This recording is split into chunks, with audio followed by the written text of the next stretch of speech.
It's Nancy today. Today I'm going to teach you how to make soap. Now, since I'm not very good at any of this and I just fumble about, it might not turn out. So don't get upset with me if it doesn't.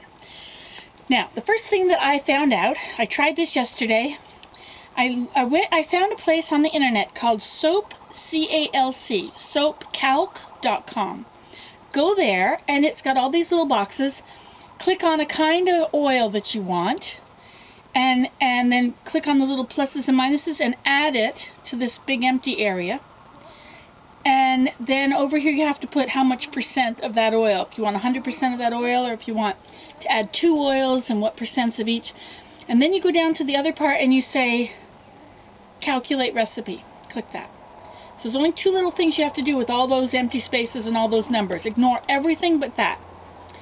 Okay, so I put in canola oil and butter, which of course I've left in the house. So that means I have to go in the house and leave you out here all by yourself. So what I'm going to show you how to do. Now the first thing is that when you're going to measure things, you need one of these little scales. Okay, it costs $6 at Canadian Tire.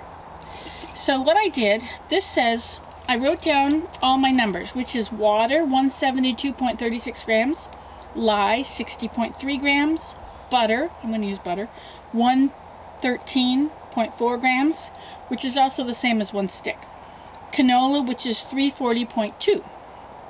So, here, what you're going to do is you're going to mix water and lye together. You put the water there, you add the lye to the water.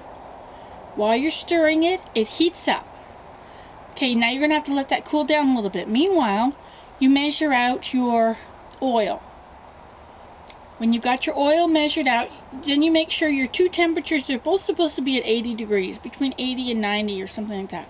When they're both at that temperature, then you mix them together. You pour I think you pour the oil into the water, but I don't know. I think you pour the water into the oil. Now that they're mixed together, the water lye goes into the oil. And you stir. And you keep stirring until it starts to form a trace, which means that you can see, you lift it up, and when it's dribbling down, you see where it's left a line. Okay, that's tracing. If you use your mixer, put it on low speed and keep mixing it. And then once it starts to leave a trace, that's when you should add some fragrance. If you're going to add fragrance, you don't have to add fragrance. Then you just pour it into a pan. Best idea is to take a cake pan, a glass cake pan. You don't want to use metal unless it's stainless steel. You line a cake pan with wax paper, put clothespins on it or something to hold it from slipping down in. Pour it into that, let it sit for a few weeks, and then you cut it. Okay, that's how you're supposed to do it. Now this is the preface video, so that'll be number 1, and I'm going to go get the butter now, and we'll start off the beginning with video number 2. And I hope I'm doing it all